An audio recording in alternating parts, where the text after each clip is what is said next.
अगर हम दूर से देखें तो दादा पास लगते हैं, अगर हम पास से देखें तो दादा दूर लगते हैं। ये इतने करीब रहते थे, सुबह से लेकर शाम तक यहाँ पर रहते हैं, फिर हो सकता है क्या बात है, लेकिन दूर है। इसीलिए कहा कि मन में सच्ची लगन और विश्वास हो तो बतलाइए उसकी कैसे ना पूरी। आज तो दूर से पास भी आ जाएंगे, लेकिन आपको कहना क्या है, अगर हम दूर से देखें तो दादा पास लगते हैं, अगर हम पास से देखें तो दादा खास लगते हैं।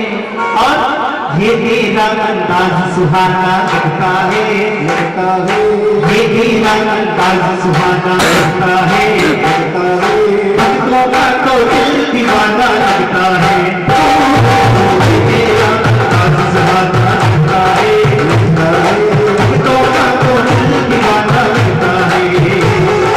ऐसे गाने खूब लग जाएगी, ऐसे गाने बहुत लग जाएगी, अंधेरी की ये रात बराएगी, दादा का अंदाज सुहाना लगता है, भक्तों का तो दिल दीवाना लगता है।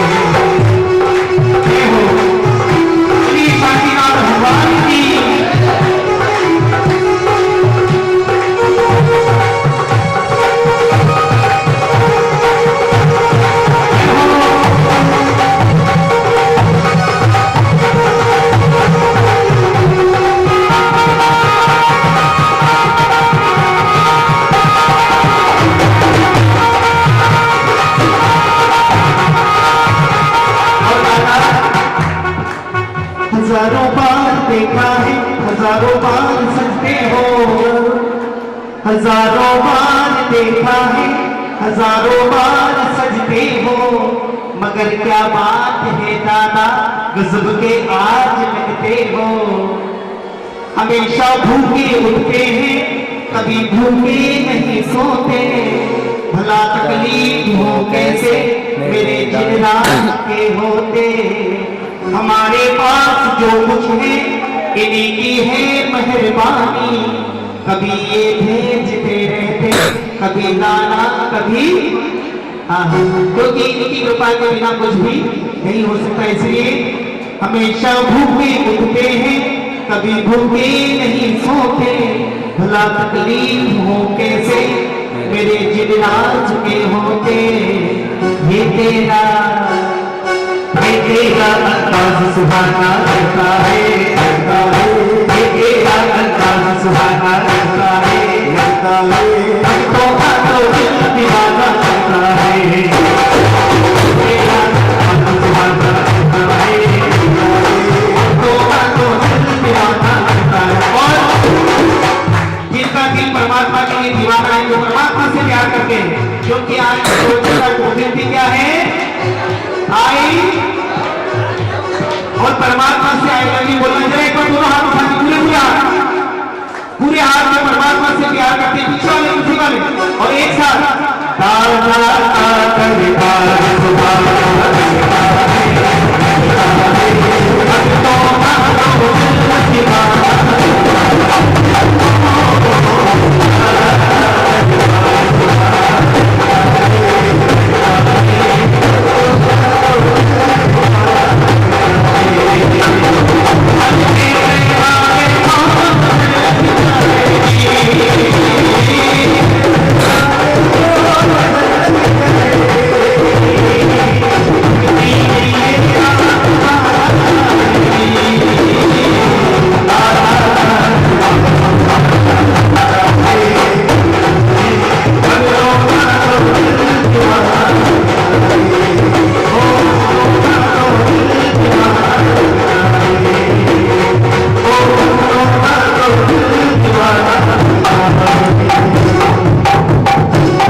भगवान वीरो मंगलम गौतम प्रभु मंगलम स्थूलिभद्राध्या जैन धर्मोस्तु मंगलम श्रमण धर्मोस्तु मंगलम जिन शासनोस्तु मंगलम।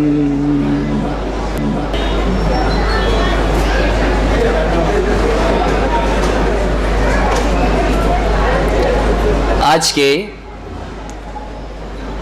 इस अति सेंसिटिव प्रवचन की शुरुआत छोटी सी कहानी से करूंगा। इतिहास के पन्नों के अंदर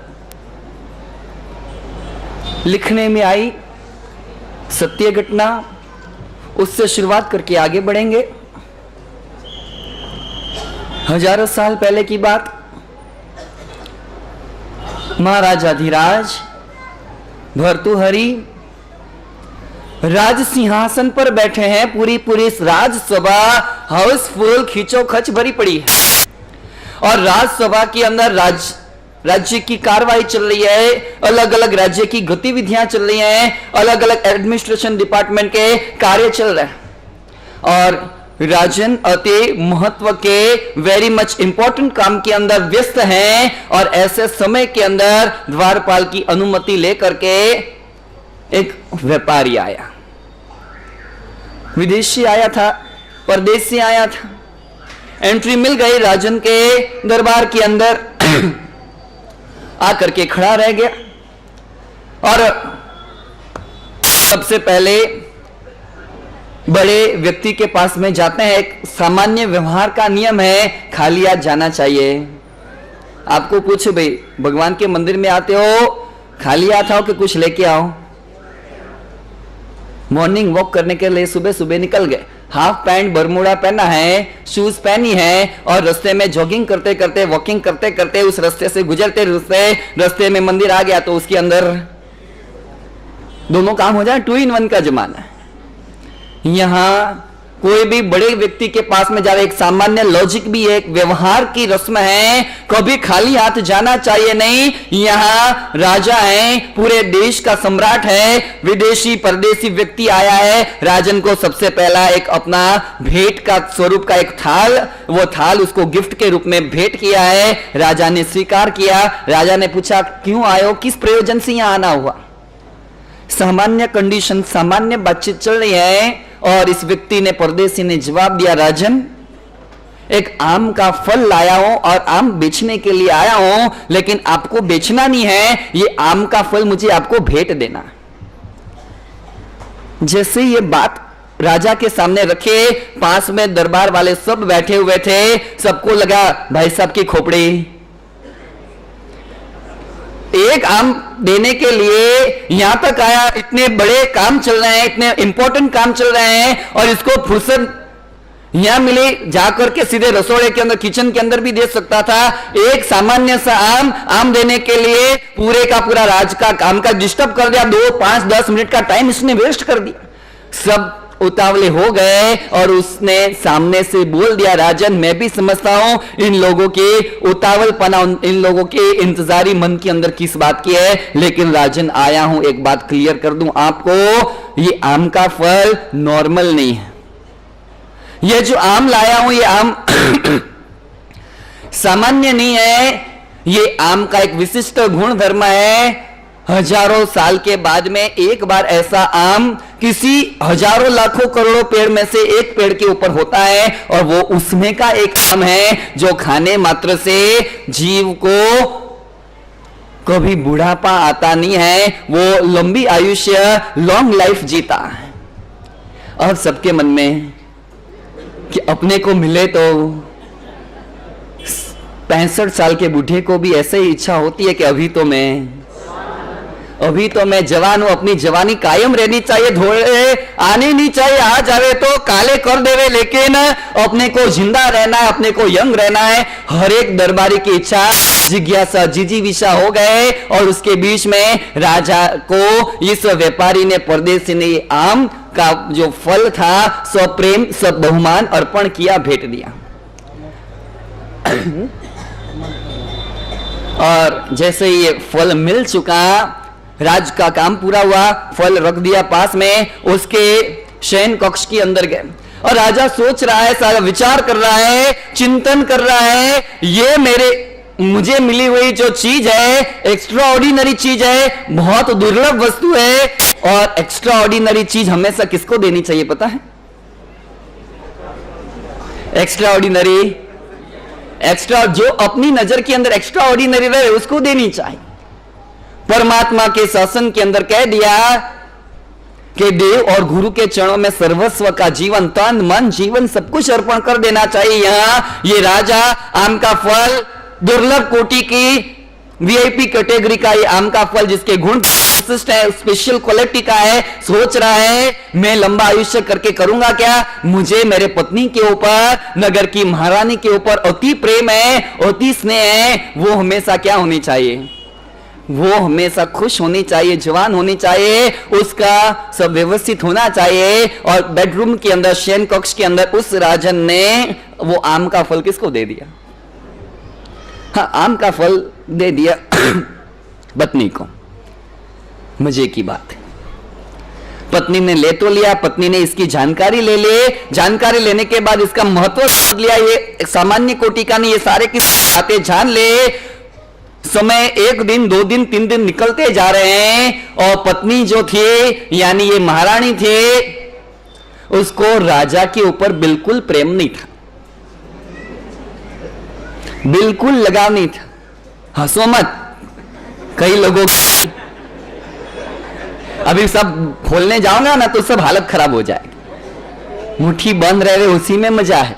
ठीक है, गले में माँ बाप ने घंटी लगा दी है, इसलिए दोनों जन जी रहे हैं धक्के मारते मारते जिंदगी, धक्के मारते मारते जिंदगी गुजर रही। अब डाइवोर्स ले नहीं सकते, अलग हो नहीं सकते हैं। समाज में शादी को 10 साल 12 साल 15 साल 18 साल हो चुके हैं, अब किस मुंह से अलग होना। ठीक है, जैसे चलता है ऐसा निरस्ता भरा जीवन चल रहा है। और यहाँ राजा को तो अपनी रानी के ऊपर अति स्नेह था, अति लगाव था, लेकिन वन साइड चीज हमेशा सक्सेस होती। वन साइड कोई भी चीज रहा ना कभी सक्सेस नहीं होगा।